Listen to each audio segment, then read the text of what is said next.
Okay बेटा, 10th class student, आज हम अपना नेक्स्ट टॉपिक करते हैं। और बेटा हमारा जो नेक्स्ट टॉपिक होगा वो होगा फर्टिलाइजेशन प्रोसेस इन प्लांट्स। बच्चे, इससे पहले वाली जो वीडियो थी उसमें हमने जो पार्ट 8, ये पार्ट 9 है।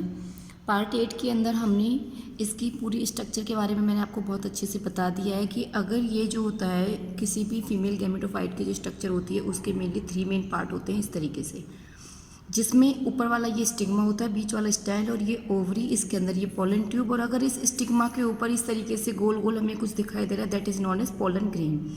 ठीक है, तो इस तरीके से मैंने बताया था। और फिर इसके बाद यहाँ पे एक ओव्यूल की जो स्ट्रक्चर होती है उसके अंदर एम्ब्रियो सैक होता है, अंदर वाले पोर्शन को हम एम्ब्रियो सैक बोलते हैं। और इस एम्ब्रियो सैक के अंदर टोटल 8 सेल्स होती हैं। ये सेल्स मैंने आपको बताई थी, 7 सेल्स, 3 एंटीपोडल सेल, ये पोलर न्यूक्लियाई को हम सिंगल सेल काउंट करते हैं। इसके बाद ये साइड वाली दोनों सिनर्जिड सेल होंगे, बीच वाली एग सेल होती है। अब हमें बेटा इसका फर्टिलाइजेशन प्रोसेस होता कैसे है, कहाँ पे होता है, ये हमें इसके अंदर पढ़ना है। तो देखिए, जब फर्टिलाइजेशन प्रोसेस इन प्लांट्स के अंदर, फर्टिलाइजेशन का मतलब क्या होता है, combination of gametes, fusion of gametes, fusion of gametes, gametes का फ्यूज़न। और गैमेट्स मैंने आपको पहले भी बताया है कि जो मेल गैमेट होता है, मेल गैमेट का नाम क्या बताया था मैंने आपको, पोलन ग्रेन। मेल गैमेट यानी पोलन ग्रेन। और फीमेल गैमेट का नेम बताया था मैंने ओव्यूल आपको। ठीक है, ओव्यूल कौन सा है, फीमेल गैमेट है। तो इतना हम ऑलरेडी कर चुके हैं। इसके बाद देखिए, पॉलिनेशन प्रोसेस में मैंने आपको बताया था कि जो फीमेल गैमेट होता है दैट इज़ ट्रांसफ़र, वो ट्रांसफ़र होता है चाहे वो एक फ्लावर से हो दूसरे फ्लावर में, सेम प्लांट के में या डिफरेंट के में। ये हमने पॉलिनेशन और उसके टाइप्स वाली वीडियो के अंदर हम ऑलरेडी कर चुके हैं। आफ्टर पॉलिनेशन क्या होता है, पॉलिनेशन में क्या होता है, गैमेट्स का ट्रांसफ़र होता है। तो यहाँ पे गैमेट जब ट्रांसफ़र होगा तो वो कहाँ पे पहुँचेगा, वो फ्लावर की जो फीमेल पार्ट होता है, फीमेल पार्ट का जो अपर पोर्शन यानी स्टिग्मा, अपर पोर्शन मैंने क्या बताया आपको, स्टिग्मा। तो स्टिग्मा जो होती है ये ओपनिंग होती है इसकी, यहाँ पे लाई करेगा। ठीक है, कहाँ पे लैंड करता है ये, स्टिग्मा पर। तो ये क्या हो गई, पोलन ग्रेन। पोलन ग्रेन कहाँ पे लाई करेंगे, स्टिग्मा पे। जब स्टिग्मा पे लाई करेंगे then with the help of pollen tube, pollen tube are also known as pistil. Pollen tube की हेल्प से ये गैमेट्स इसके अंदर एंटर करेंगे, फीमेल गैमेट्स के अंदर। और जो इसका फीमेल गैमेट है यानी कि फीमेल रिप्रोडक्टिव पार्ट के अंदर एंटर करेंगे।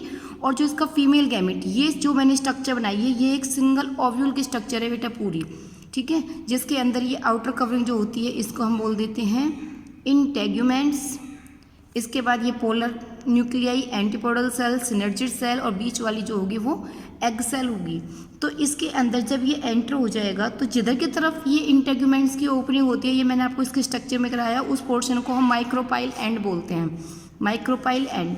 तो ये जो पोलन ग्रेन जो था ये यहाँ से जब एंटर हुआ पोलन ट्यूब के हेल्प से, इसको ये क्या होगा, इधर एंटर कर जाएगा माइक्रोपाइल एंड की हेल्प से इस एम्ब्रियो सैक के अंदर। ये पूरी स्ट्रक्चर एम्ब्रियो सैक है जिसके अंदर ये 8 सेल्स लाई करती हैं।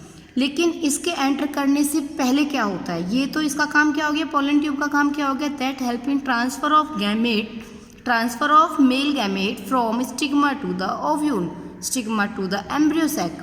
ठीक है, ये इसका हो गया। स्टिग्मा का अगर पूछा जाए, ये इसकी ओपनिंग होगी, एंटरिंग कराएगी और यहाँ पर वो गैमेट्स है वो लाई भी करता है। इस तरीके से हम इनकी फंक्शनिंग भी बेटा कर सकते हैं। इसके बाद यहाँ पे क्या होता है, इधर ही इसके एंटर करने से पहले दो pollen grain are divided into 2 gametes.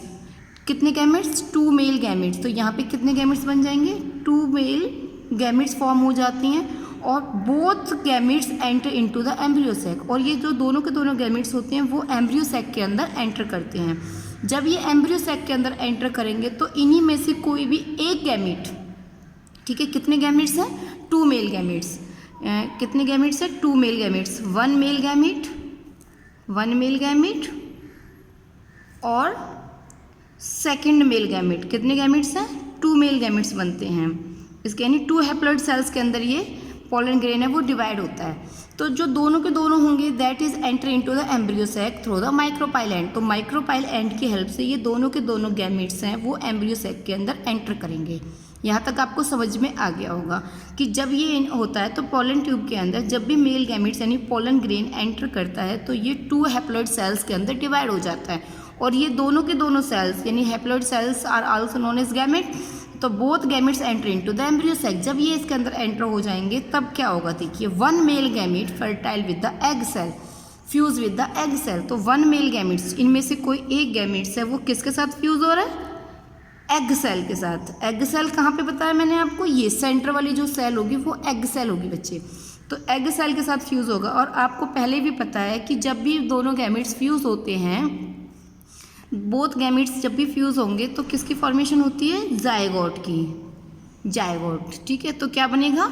Zygote. और अदर मेल गैमेट्स, जो सेकंड मेल गैमेट है, इनमें से एक मेल गैमेट्स तो इसके साथ फ्यूज होगी और एक जो होगा वो इन दोनों के साथ। तो ये दोनों ऑलरेडी हैप्लॉइड सेल है, 2 हैप्लॉइड सेल और 1 हैप्लॉइड सेल, ये हो गई। तो टोटल हैप्लॉइड सेल कितनी हो गई? 3। तो सेकंड मेल गैमेट्स है वो किसके साथ करेगा? 2 पोलर न्यूक्लियाई। किसके साथ फ्यूज होगा? 2 पोलर न्यूक्लियाई। यानी सेंटर के अंदर जो सेल्स हैं वो क्या है? पोलर न्यूक्लियाई हैं। तो ये पोलर न्यूक्लियाई के साथ फ्यूज होगा। जब ये फ्यूज होगा तो कितनी सेल्स बनेंगी? ट्रिप्लॉइड, यानी कि ट्रिप्लॉइड एंडोस्पर्म लेयर, ठीक है। तो आपको ये ध्यान रखना है कि जब भी दोनों मेल गैमेट्स कंबाइन होंगे तब क्या बनेगा? एक मेल गैमेट्स किसके साथ होगा? एग सेल के साथ। और जो एग सेल के साथ हुआ था वो जायगोट बनाएगा। और 2 सेल्स को हम क्या बोलेंगे? डिप्लॉइड। 2 सेल्स को हम क्या बोलेंगे? डिप्लॉइड। यानी कि जायगोट कैसा बनेगा? डिप्लॉइड। यानी इसके अंदर 2 सेल्स होंगी। 2 जायगोट जो बनेगा उसके अंदर 2 सेल्स होंगे, तो हम इसे डिप्लॉइड जायगोट बोलेंगे। और जो ये सेकंड वाला होगा वो 2 पोलर न्यूक्लियाई, इन दोनों के साथ फ्यूज होगा तो 2 ये हो जाएंगी और 1 ये हो जाएगी। टोटल कितनी हो गई? 3 को हम बोलते हैं triploid. Triploid endosperm layer. Triploid endosperm layer. अभी ये आपको यहाँ तक समझ में आ गया होगा। इसके बाद देखिए, इसके बाद क्या होता है बेटा? जब भी जायगोट बन जाता है, जायगोट कब बना था? जब 1 मेल गैमेट और एग सेल कंबाइन हुए तो क्या बना? जायगोट। ध्यान से देखना, क्वेश्चन यहीं से उठते हैं इसके अंदर से। जायगोट बना। जायगोट के अंदर कितनी सेल पढ़ी हमने? 2 सेल्स। जायगोट के अंदर कितनी सेल थी? 2, क्योंकि एक ये थी और एक ये थी, दोनों मिलकर कितनी हो गई? 2 सेल्स को हम क्या बोलते हैं? डिप्लॉइड। तो जायगोट कैसा बना था? Diploid zygote. जायगोट के बाद जब 2 सेल्स हैं वो कंटिन्यूसली माइटोटिक डिवीजन होगी और 2 से 4, 4 से 8, 8 से 16 इस तरीके से डिवाइड होंगी और किसकी फॉर्मेशन हो जाएगी? एम्ब्रियो की। एम्ब्रियो बनेगा। तो एम्ब्रियो के बाद क्या बनेगा? जायगोट के बाद एम्ब्रियो। एम्ब्रियो के बाद फॉर्म हो जाएगा सीड, ठीक है। तो एम्ब्रियो के बाद क्या फॉर्म हो गया? सीड। तो यहाँ तक आपको समझ में आ गया होगा कैसे बनना है। अब जो दूसरा वाला मेल गैमेट था उसका मैंने अभी आपको बताया कि वो 2 पोलर न्यूक्लियाई के साथ फ्यूज होता है। किसके साथ फ्यूज होगा? 2 पोलर न्यूक्लियाई। तो 2, एक ये हो गया और 2 ये हो गई, तो कितने बन गए? 3 सेल को हम बोलते हैं ट्रिप्लॉइड। ट्रिप्लॉइड एंडोस्पर्म लेयर, ठीक है। अब ये आता है कि ये एंडोस्पर्म लेयर एक तो कहाँ बनती है और इसका क्या काम होता है। एंडोस्पर्म लेयर जब इनका फ्यूज़न हो जाता है तो यहाँ पे जायगोट बन जाएगा। तो ये जो पोलर न्यूक्लियाई जब उसके साथ फ्यूज़ होंगे तो ये इसी के आउटर साइड में, यानी एंडोस्पर्म के अंदर इस तरीके से एक आउटर साइड में लेयर फॉर्म होती है। इस लेयर को हम बोलते हैं एंडोस्पर्म लेयर। और इसका काम क्या होता है? इसका काम होता है कि जो यहाँ पे जायगोट बना था, जायगोट के बाद जब ये एम्ब्रियो बन रहा है तो इसको भी नरिशमेंट चाहिए, इसको भी अपनी ग्रोथ के लिए, सीड की फॉर्मेशन के लिए इसको नरिशमेंट चाहिए। तो वो नरिशमेंट इसको एंडोस्पर्म लेयर प्रोवाइड करती है। तो ये एंडोस्पर्म लेयर किससे बनी थी? जब ये पोलर न्यूक्लियाई एक मेल गैमेट के साथ मिलकर ट्रिप्लॉइड एंडोस्पर्म लेयर फॉर्म करेंगे। फिर ये endosperm layer it help in to provide nourishment to the embryo. तो ये एम्ब्रियो को नरिशमेंट प्रोवाइड करेंगे।